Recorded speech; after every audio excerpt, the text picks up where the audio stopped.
Hi guys, and welcome to Total Technik. Today we're bringing you this exclusive buyer's guide on what is one of my personal all-time favourite Audi models and what is destined to become a future classic, the almighty Audi RS6. If you have a look online, you will undoubtedly find dozens of guides on how to buy a used car. That's not the purpose of this video. In this video, we're focusing specifically on some of the quirks that the RS6 has and what you need to look for if you're going to be buying one of these supercars. Now, the main question you've got to ask yourself if you're looking at buying an Audi RS6 is, are you prepared for the maintenance costs? Yes, the cars are quite cheap to buy these days, but they do cost a lot of money to maintain and keep them tip-top in perfect running order. If you're not prepared to put your hand in your pocket to maintain this car, then this is not the car for you. So first things first, if you've been doing your research about the RS6, and I'm sure you have, one of the buzzwords that you would have come across time and time again would be DRC, which stands for Dynamic Ride Control, which is a pressurized suspension system utilised in the Audi RS6 and some later models as well. So what exactly is wrong with DRC? Is it a load of old rubbish? Well, actually no, the DRC system itself is superb. It really does stiffen up the suspension, helps eliminate body roll, and it feels excellent. However, the problem is, it's not very reliable. Now, the DRC is a pressurized oil suspension system. Now, what that means is, should you get a leak anywhere in that system, the system will drop pressure, and that will lead to the suspension starting to knock and bang. Now, the fact is that factory DRC system will fail. It's just a matter of time. If you're lucky, you might get 80 to 90,000 miles out of a DRC system. If you're very unlucky, you might get 20 to 30,000 miles. And the problem is, you're looking at a bill to replace that factory system upwards of £3,000, which is $4,500 for our American and Canadian viewers. So should it go wrong, you're going to be stuck with a very, very large bill. But there is a solution. Now, what you'll find when you're shopping around for your used RS6 is that many owners will already have had the DRC system replaced by an aftermarket coilover system. Now, a few years ago there were really only three main options when it came to aftermarket coilovers for the RS6. There was Bilstein, which are blue, H&R, which are red, and KW, which are yellow. So if you shine your torch up under the wheel arch, hopefully you can catch a little glimmer of the spring, and that would help identify what coilovers are actually fitted to that car. Now, to fit a decent set of Audi RS6 aftermarket coilovers, you're probably looking at somewhere about £1,200, $1,500, somewhere in that region, which is a much cheaper option than a factory DRC system, and of course it will last much longer. And also, in more recent years, there are many manufacturers who have released more budget-orientated coilover solutions, which are also suitable for the RS6. So there's something for everybody's budget. So the question remains, what's better, factory DRC or aftermarket coilover systems? On the one hand, you've got people that argue that the DRC was the factory solution offered by Audi and nothing else will do. But on the other side of the argument is that it's a flawed system and realistically impractically expensive to replace, in which case the coilovers offer the perfect solution. And if you get yourself a decent branded set of coilovers, there's no reason why the ride quality should be any worse than the original factory DRC. So to be honest, in this day and age, it's a matter of preference, but it doesn't really make a big difference in practical terms. Now, the next thing to bear in mind if you're looking at buying a used RS6 is the brake discs and pads. Let's take a quick look why. So what's the problem with the Audi RS6 discs? The simple answer is they cost a small fortune. You can be looking at the best part of £1,000 for a new set of discs and pads. That's a full set for all four corners, which is about $1,500 for our US and Canadian viewers. That's a heck of a lot of money just for discs and pads. Now, the problem is, on the Audi RS6, is the discs themselves are actually sided, which means they're designed specifically to fit on one side of the car, so you couldn't take it off this side of the car and fit it onto the opposite. They are sided. And so what that means is that the manufacturers that do aftermarket parts, companies that are good with brakes such as APEC and companies like that, they don't tend to make these discs. So it's quite a specialist disc. They're only needed in small numbers because there's not a huge amount of these cars on the road, and when you consider that they're also sided, it makes manufacturing them even less practical. So there are very, very few aftermarket solutions for getting brakes for the RS6. So almost inevitably you're going to end up buying genuine factory discs, and then you're looking at a big bill there. So what you want to check when you're looking at your new RS6 is to check the condition of the brake discs and pads. Make sure that they've got plenty of wear remaining. Check when they were last changed, because what you don't want is within weeks or first couple of months of ownership is a nice bill for £1,000 for new brakes. So it's very important.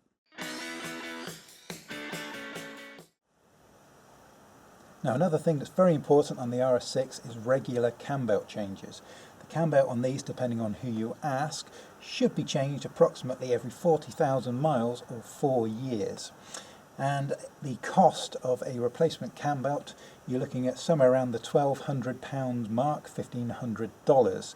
So it's not a cheap job to do if it's going to be done properly. So when you come to check the service history of the RS6 that you're looking at, it's very, very important to check that the cambelt has been done, remembering that you're only going to get 4 years or 40,000 miles before it needs doing again, and that will be a big bill. So bear that in mind, check that when you check the service history.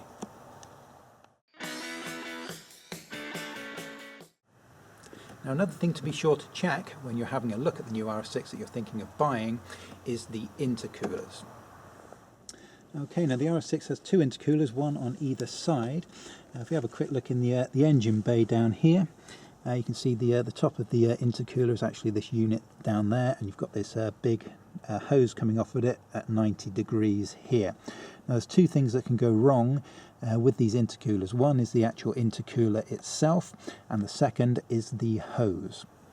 Now, the intercoolers on the RS6 are a little bit different to some of the intercoolers that you may have seen on other models such as the S4. On the S4 they're filled with coolant. These are air. Okay, so now what tends to happen is that if these get a leak in them, then you tend to lose a little bit of the boost in the system, in the air system that's going around the car. Now, that in itself is not a massive problem as long as it's a small leak. However, if it's a big leak, then what it can do is actually put extra strain on the turbos, which can lead to the turbos failing. So it is very, very important that those intercoolers are in good order. Now, checking the intercooler itself is actually very difficult whilst it's in situ, unless it has a major leak, and then it will be quite apparent. But these can have quite small leaks and go kind of unnoticed. But one of the things you can easily check for yourself when you're having a look at the RS6 is the condition of the main hose. That's this big hose right here that comes off of the end of the intercooler. What you want to do is give that a good check around, see if it's perished, see if there's any rot in there, or see if it's in good order. So what tends to happen is that those hoses perish over time, and they get a little tiny hole in, and again that causes a leak in the system, which is going to lead to further problems. So that's something that you can quite easily check for yourself whilst you're having a look at your new RS6. Another thing to check up on when you're checking the history of your RS6 is the gearbox. Now, if you go to Audi and say you want to get your gearbox serviced, they will explain to you that it's a sealed system and it's never designed to be opened. However, if you go to a Audi specialist who specialises in these types of cars, they will recommend that the oil is regularly changed within the gearbox, and there's a very good reason for that. Now, the Audi gearbox actually transfers a heck of a lot of power through the wheels, so it's under a lot of pressure. So actually replacing the gearbox fluid cannot be a bad thing on these gearboxes. Additionally, when you get to this kind of age, there's a very, very common problem on the Audi RS6, which is the rear gearbox seal tends to get a small leak. Now, hopefully that should only be 1 or 2 drips at most per 24-hour period. And to actually replace that seal, the whole engine has to be removed, so it's a very impractical repair. But when you've got a very small leak such as that, it's very important that the gearbox oil is changed regularly. And most dedicated hardcore enthusiasts of the Audi RS6 will say that Every year when they get their engine service done, they will also get a gearbox service done at the same time and have their oil changed. Now if you want to do some tests yourself, when you're test driving the RS6, there are a few telltale signs of potential gearbox issues. Firstly, the gearbox should change very easily between the different gears. If you're finding it slightly difficult, that can be a sign of low gearbox oil. One of the big things that is a telltale sign is when you first initially pull away. If you get a clunk between kind of 0 miles an hour and 10 miles an hour, that is a big telltale sign. That's kind of the biggest sign that there's going to be an issue. And again, when you do take it out for a test drive, make sure that you use the paddle shift to drop up and down gears, check that all the gears are moving smoothly, and also be sure to give it a little bit of welly, a little bit of a push on the accelerator, because if there is an issue, again, under heavy acceleration, that's when it's most likely to show itself. So bear that in mind when you test drive your RS6. Now, one of the absolute most crucial things when you're looking at buying a used RS6 is to ensure that it has a comprehensive service history, and you want the majority of that service history to have been carried out either by an Audi main dealer or by an Audi specialist. Now, these particular cars need a lot of maintenance to keep them running smoothly. So when you come to check a car that has good service history, you should literally have handfuls of invoices with that car. If the car that you're potentially looking at buying has no service history at all, then just simply don't consider it and walk away. It's far better to spend maybe up to £2,000 more up front to ensure that you get a very decent example, rather than to try and scrimp and save, because £2,000 as far as maintenance goes on an RS6 is absolutely nothing. So to pay a little bit more up front might be a very safe investment, rather than going with the unknown. Now, what I recommend that you do when you go to have a look at the RS6 is to sit down with the service history and all of the invoices. Just sit there for 10 minutes or so and go through and just check that everything's in order. The service maintenance schedule on the Audi RS6 is every 12 months or 10,000 miles, whichever is soonest. However, it's generally regarded that it should be maintained every 12 months, even if it's done less than 10,000 miles in that time. So it's very important. Likewise, check the Cambelt changes have been done on time. They should be done around every 40,000 miles or 4 years, and that's quite a big bill should it need doing shortly after you buy it, so do bear that in mind. But do check what's been done to that car, sit there, take your time, don't be rushed, make sure everything is as it should be.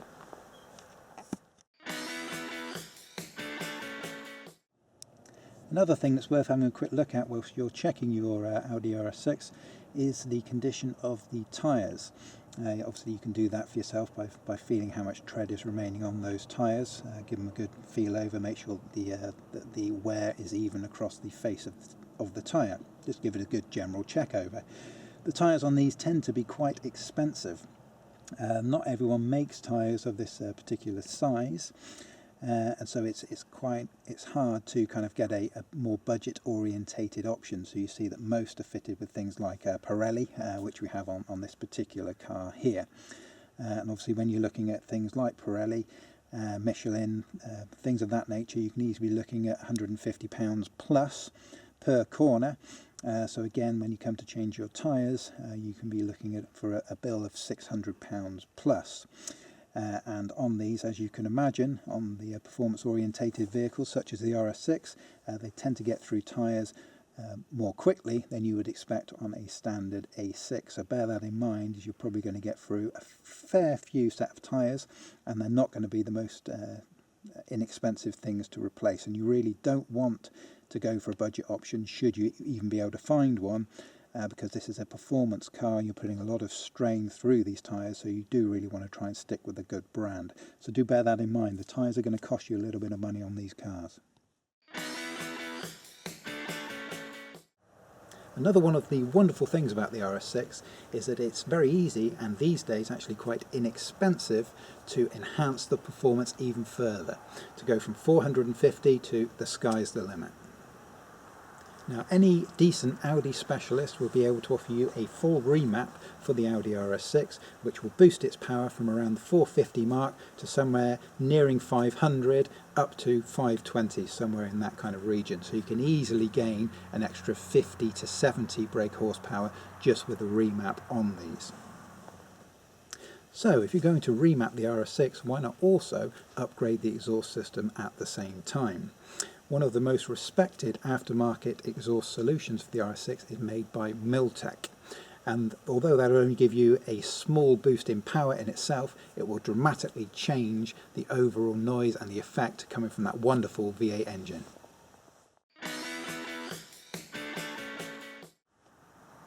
Now, one of the things I'm often asked is, does it matter if the car has a high number of owners? And it's a double-sided question. In some ways yes, in some ways no. The most important thing when it comes to the RS6 is the service history. So if you've had a large number of owners, but each of those owners has properly maintained the car, and the service history illustrates to that, then it really shouldn't be an issue. But what tends to happen as these cars get cheaper, people might only keep them for a year or two as somewhat of a toy, and so they may not have maintained them correctly. Or if you've got a car that's got 7 or 8 owners, maybe 5 of them were good and 2 of them were bad. So it all comes down to the service history. For me, the service history overrides the number of owners that the vehicle's had. If the service history is good, the chances are the car's good too.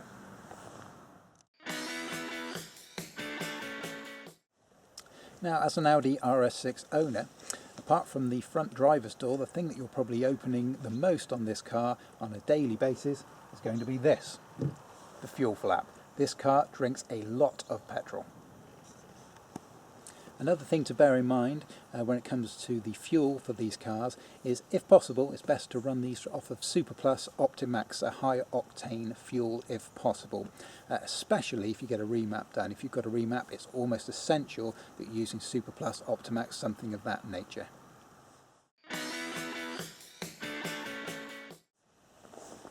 Now, another thing to bear in mind before you make your decision as to whether or not to buy an Audi RS6 is the ongoing maintenance. Now, these are specialist high-performance cars, and so really you don't want to take these to any old high street garage. They can either go back to Audi, or for a more cost-effective solution you will want to find a dedicated Audi specialist. So it would be worth doing some research before you make your decision to find out where your nearest Audi specialist is located.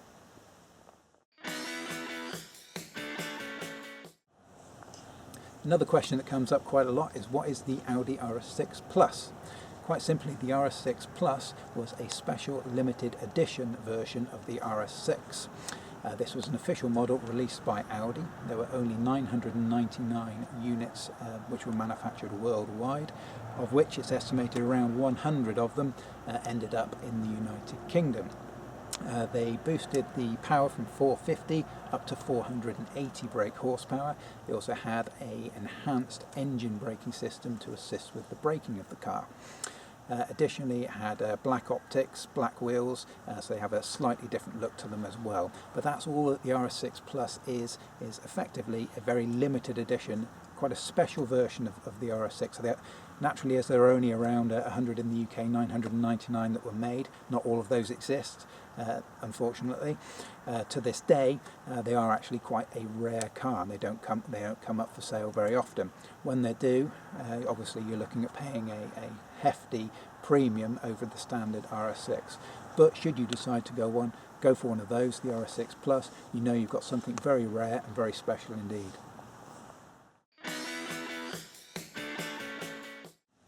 So in this video we've actually covered some of the negatives for the RS6, but what about the plus points? What are the positives? Well, for a start, you're getting 450 brake horsepower. That is near supercar performance. It's a wolf in sheep's clothing. It's a very practical car, especially if you're going for the Avant version. You can literally get a wardrobe in the boot, and not many supercars can say that. It's a fairly practical family car. There's lots of space inside, lots of space for the kids. You can even get the dog in the boot, and again, you can't do that in a Ferrari. This is a true driver's car. They're a wonderful, wonderful car to drive. They feel superb, very, very solid, very firm, loads of power. If you're into cars, you're into driving, these really are as good as you could hope to get. They come fully loaded. So you've got all of the Audi A6 options are all fitted into the RS6 pretty much as standard, so it's a very, very nice, comfortable place to be. Now overall, owning an RS6 should be a heck of a lot of fun. They're the type of cars that you might only own once in your lifetime, so make sure that you do.